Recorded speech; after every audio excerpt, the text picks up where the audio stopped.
Assalamualaikum warahmatullahi wabarakatuh. Perkenalkan, nama saya Dian Pratiwi SP. Saya salah satu peserta Latsar Angkatan 7 golongan 3 dan termasuk ke dalam kelompok 3. Saya berasal dari Dinas Tanaman Pangan, Hortikultura dan Perkebunan Kabupaten 50 Kota.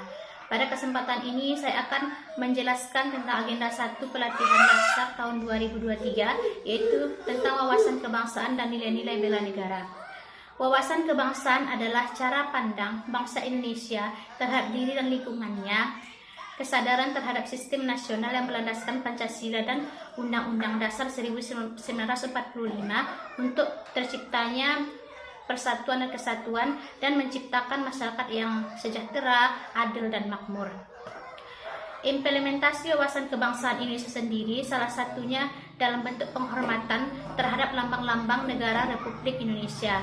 Sebagaimana kita ketahui, lambang-lambang negara Republik Indonesia ada 4. Yang pertama, bendera.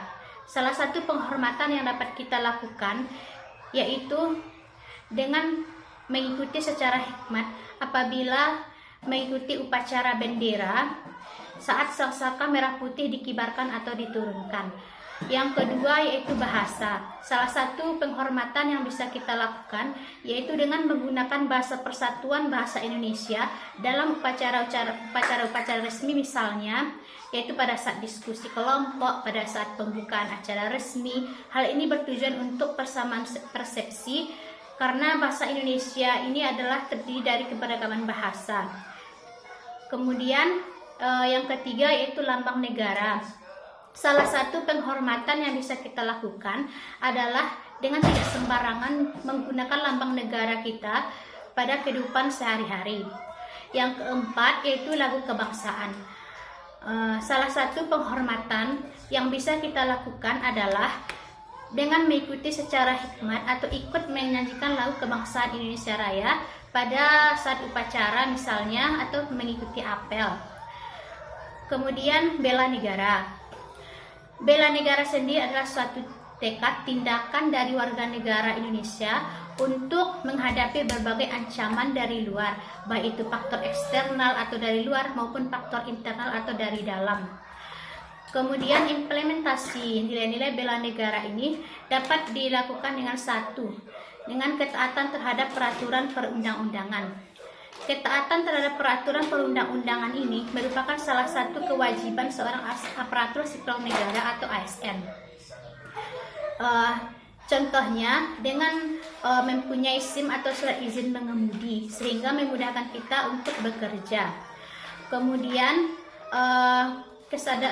kesadaran terhadap peraturan perundang-undangan ini tujuan akhirnya adalah agar kita menjadi seorang ASN yang profesional dan dapat melakukan pelayanan publik secara prima kepada masyarakat. Yang kedua, implementasinya adalah kesadaran tentang kerukunan dan persatuan. Kesadaran terhadap kerukunan dan persatuan ini merupakan salah satu kewajiban bagi ASN yang timbul secara sukarela dari diri pribadi ASN sendiri, sehingga diharapkan dengan kerukunan dan persatuan ini akan menghindari pecah belah antara kelompok, menghindari pecah belah persatuan, dan untuk mencapai tujuan dan cita-cita nasional bangsa Indonesia. Demikian yang dapat saya sampaikan. Salah dan jangkal mohon dimaafkan. Assalamualaikum warahmatullahi wabarakatuh.